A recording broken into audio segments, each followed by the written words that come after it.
This lecture is about covariate creation. Covariates are sometimes called predictors and sometimes called features. They're the variables that you will actually include in your model that you're going to be using to combine them to predict whatever outcome that you care about. There are two levels of covariate creation or feature creation. The first level is taking the raw data that you have and turning it into a predictor that you can use. So the raw data often takes the form of an image or a text file or website. That kind of information is very hard to build a predictive model around when you haven't summarized the information in some useful way into either a quantitative or qualitative variable. So what we want to do is take that raw data and turn it into features or covariates, which are variables that describe the data as much as possible while giving some compression and making it easier to fit standard machine learning algorithms. So the idea here is, so suppose you have an email. This is an email, an example email here on the left. And so it's very hard to plug the email itself into a prediction function because most prediction functions are based on the idea of taking a small number of variables and building a quantitative model around them, and it doesn't work for free text, for example. So the first thing that you need to do is create some features, and those features are just variables that describe the raw data. So in this case, in the case of an email, we might think of different ways that we could describe this email. For example, we might calculate the average number of capitals that are in the email. In this case, 100% of the letters in the email are capital letters.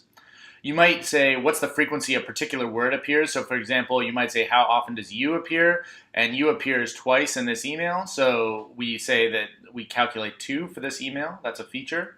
You might also calculate the number of dollar signs. This might be a really good predictor of whether an email is spam or not. And so here you can see there are a large number of dollar signs. There are 8 of them. So we've calculated another feature of that data set. So this step, the raw data to covariate, usually involves a lot of thinking about the structure of the data that you have and what is the right way to extract the most useful information in the fewest number of variables that captures everything that you want. The next stage is transforming tidy covariates. In other words, we calculated this number, say capital average, the average number of capitals in a data set. But it might not be the average number that's related very well to the outcome that we care about. It might be the average number of capitals squared or cubed, or it might be some other function of that.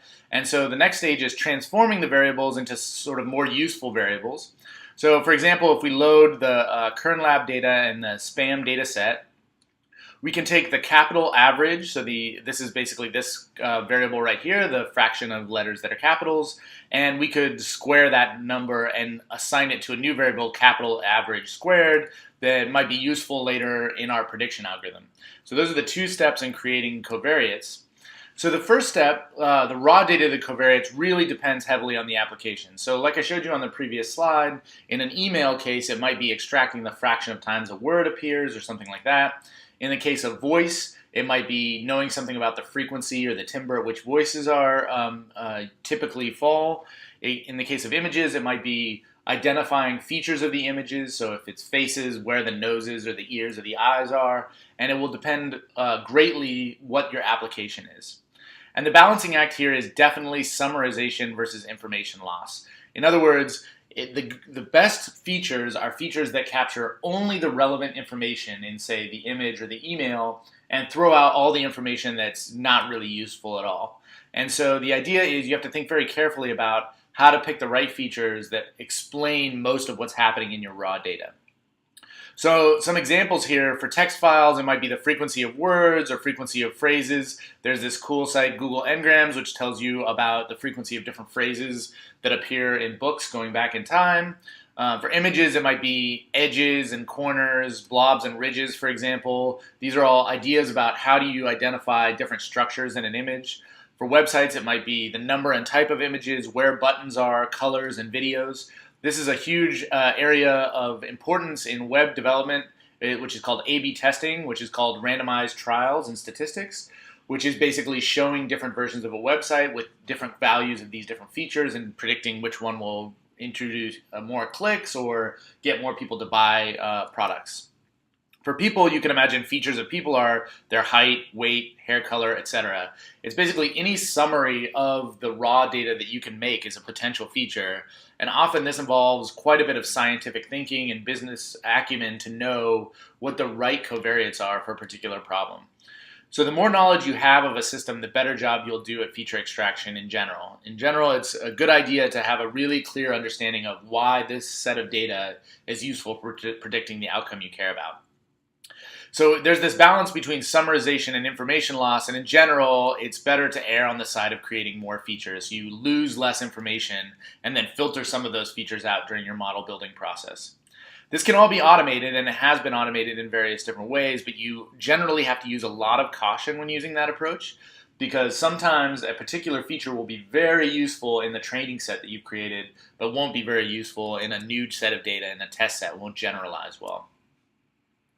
So the second level is taking tidy covariates. So these are features you've already created on the data set, and then creating new covariates out of them. Usually this is transformations or functions of the covariates that might be useful when building a prediction model.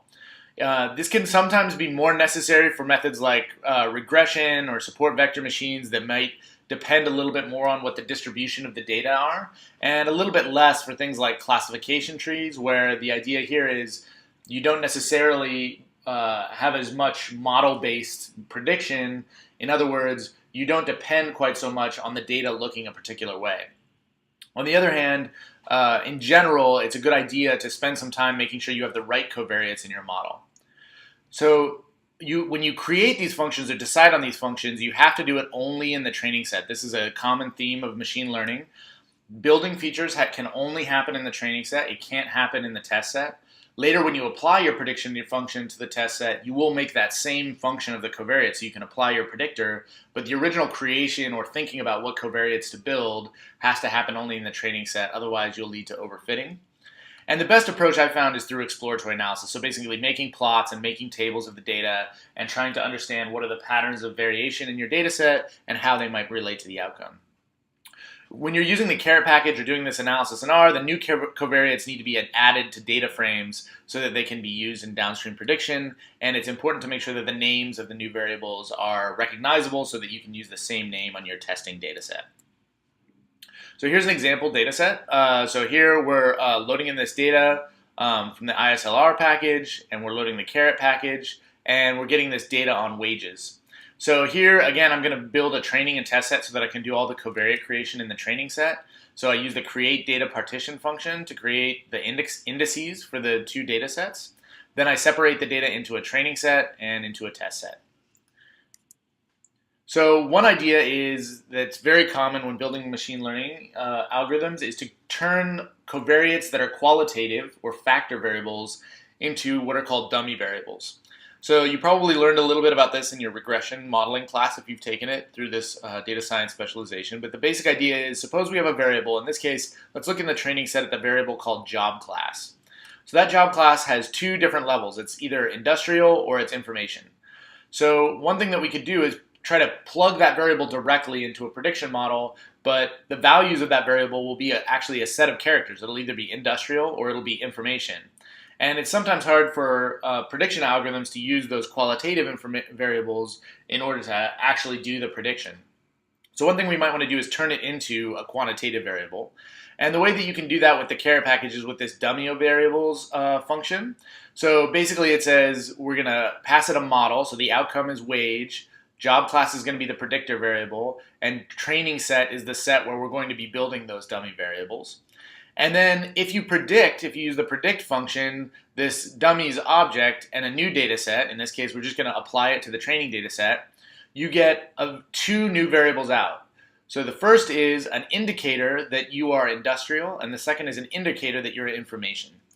If the indicator that you're industrial is 1, it means that for that person they had an industrial job. If it's 0, it means for that person they had not an industrial job. So the same thing is true for information. If it's 0, that means they had not an information job, and if it's 1, they have an information job. So in this case, where there's only two different levels of this variable, there's only industrial and information, then whenever you're 1 for industrial, you're 0 for information, and whenever you're 0 for industrial, you're 1 for information, and so forth. But if you had 3 variables here, it would probably have, every column would have 2 zeros, because those are the 2 classes you don't belong to, and a 1 for the class that you belong to. So this is taking these factor or qualitative variables and turning them into quantitative variables. Another thing that happens is that some of the variables are basically have no variability in them. So it's often that you'll create a feature. For example, if you create a feature that says for emails doesn't have any letters in it at all, almost every single email will have at least one letter in it. So that variable will always be equal to true. It's always got letters in it, so it has no variability, and it's probably not going to be a useful covariate. So one thing that you can use is this near zero variable or function in Caret to identify those variables that have very little variability and will likely not be good predictors. So you apply it to a data frame that's the training data set.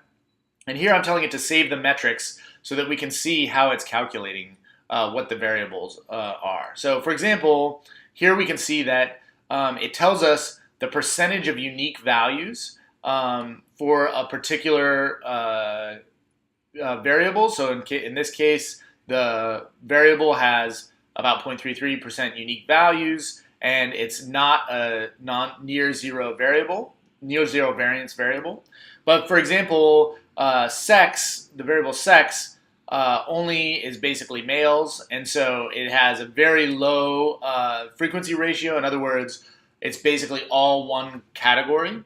And so this ends up being a near zero variable, and so it will be, you could use this column of the matrix to throw out all those variables like sex, and in this case like region, that are variables that don't really have any variability in them and shouldn't be used in prediction algorithms. So this is a nice way to throw those sort of less meaningful predictors out right away.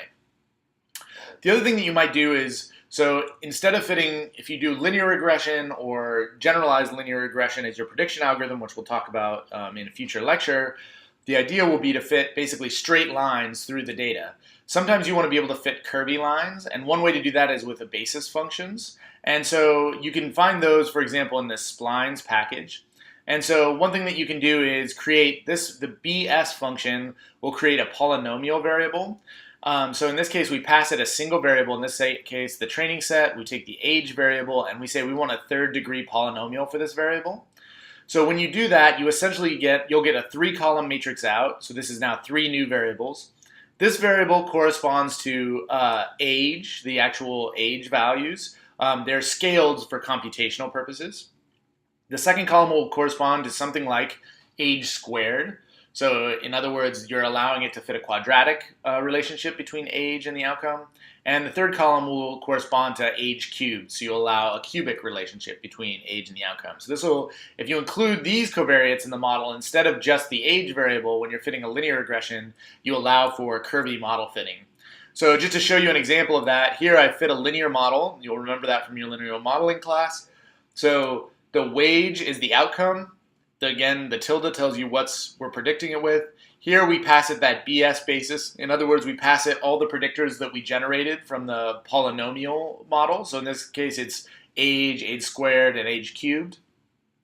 And then we can plot the age data versus the wage data. So that's age on the x-axis, wage on the y-axis. And you can see that there's a kind of a curvilinear relationship between these two variables. And so we can plot age and the predicted values from our linear model, including the curvy terms, the polynomial terms, and you see you get a curve fit through the data set as opposed to just a straight line. So that's one way that you can generate new variables, is by allowing more flexibility in the way that you model specific variables. So then on the test set, you'll have to predict those same variables. So this is the idea that's incredibly critical for machine learning when you create new covariates. You have to create the covariates on the test data set using the exact same procedure that you used on the training set. So you can do that by saying, I'm going to predict from this variable that I created using the BS function a new set of values. This is the testing set age values. So these are the values that I'm going to actually plug into my prediction model when I'm testing it out on the test set. This is as opposed to creating a new set of predictors based on just applying the BS function directly to this age variable, which would be creating a new set of variables on the test set that isn't related to the variables that you created on the training set and may introduce some bias. So a little bit about these ideas and some future reading for you. So level 1 feature creation is basically all about science or application-specific knowledge.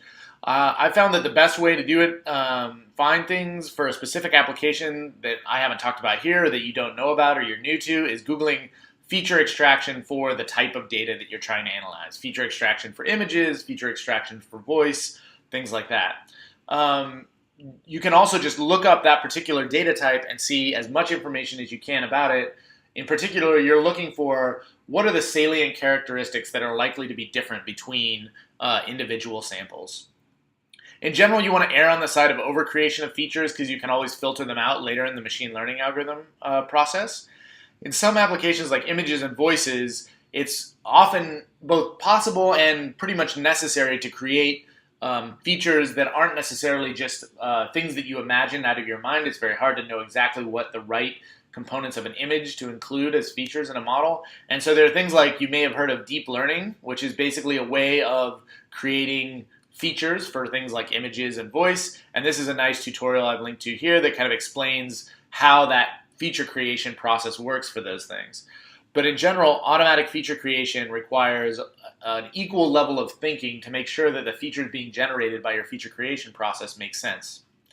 Level 2 feature creation, covariates to new covariates, can be done a lot with the pre-processed components of the Caret package. You can create new covariates using basically any of the functions in R if they make sense to you. The key is, again, making lots of plots and doing exploratory analysis to see where the connections between the predictors and the outcome are. You can create new covariates if you think they will improve fit. Again, you can kind of err on the side of overcreation of features, but sometimes features just are sort of nonsensical and you shouldn't create them. Be careful about overfitting in the sense that if you create lots of features that are particularly good for just your training set, they may not work well in the test set. And so a good idea is, if you overcreate lots of features, to do some filtering before you actually apply your machine learning algorithm. This tutorial on pre-processing with Caret is very good, is a good place to start for really basic pre-processing. And if you want to fit spline models like the ones I talked about with flexible curves, you can use the GAM method in the Caret package, which allows smoothing of multiple variables using a different smooth for every variables. And more on feature creation and data tidying is in the Getting and Cleaning Data course from the Data Science Specialization.